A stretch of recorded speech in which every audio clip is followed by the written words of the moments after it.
Hello guys, welcome back to challenging series. ఈరోజు day 3 of our challenging series. ఇక్కడ చూసుకున్నట్టయితే ఇప్పుడు మనం ఈరోజు మార్కెట్ చూసుకున్నట్టయితే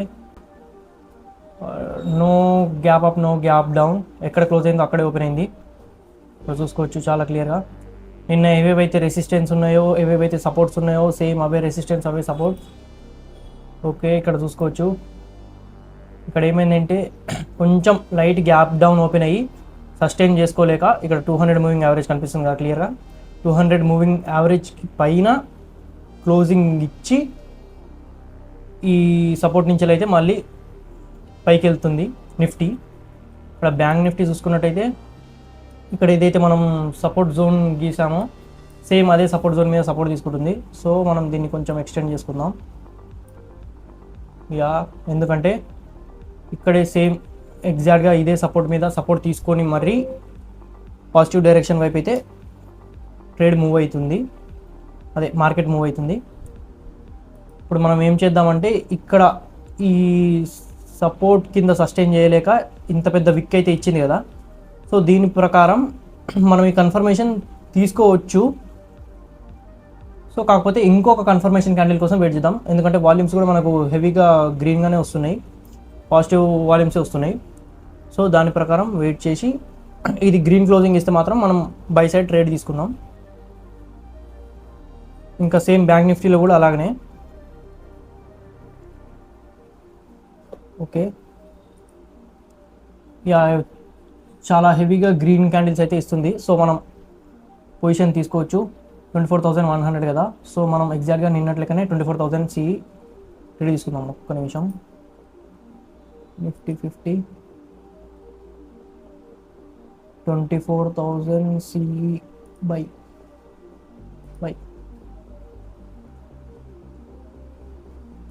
ఓకే. ఇప్పుడు మనం నిఫ్టీ అయితే పొజిషన్ తీసుకోవడం జరిగింది. సో మనం స్టాప్ లాస్ అనేది పెట్టుకుందాం. లాంగ్ సైడ్ పొజిషన్ కదా మనది. సో మన పొజిషన్ ఇక్కడ తీసుకున్నాం కాబట్టి మన స్టాప్ లాస్ వచ్చేసి 200 మూవింగ్ యావరేజ్ మన స్టాప్ లాస్ పెట్టుకుందాం. ఇంకా అలానే మన టార్గెట్ వచ్చేసి ఇది 1:1.3 వస్తుంది. సో మనం ఏం చేద్దామంటే ఇది మన టార్గెట్ తీసుకునే ప్రయత్నం చేద్దాం. 1:1.7 ఆ రేంజ్లో వస్తుంది. Okay, no problem. ఇంకా అలాగనే బ్యాంక్ నిఫ్టీ చూసుకున్నట్టయితే బ్యాంక్ నిఫ్టీ కొంచెం ఇంకా రీటెస్ట్ చేసే ప్రయత్నం ఉంది.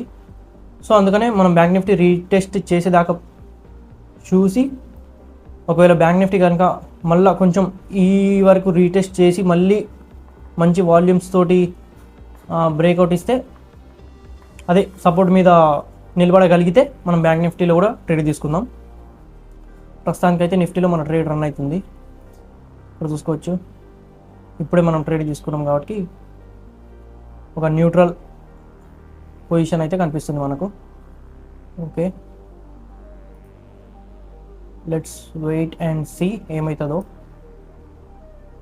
గైస్, ఇక్కడ చూసుకోవచ్చు మనం ఎంట్రీ తీసుకున్న తర్వాత back to back green candles అయితే ఇవ్వడం జరుగుతుంది.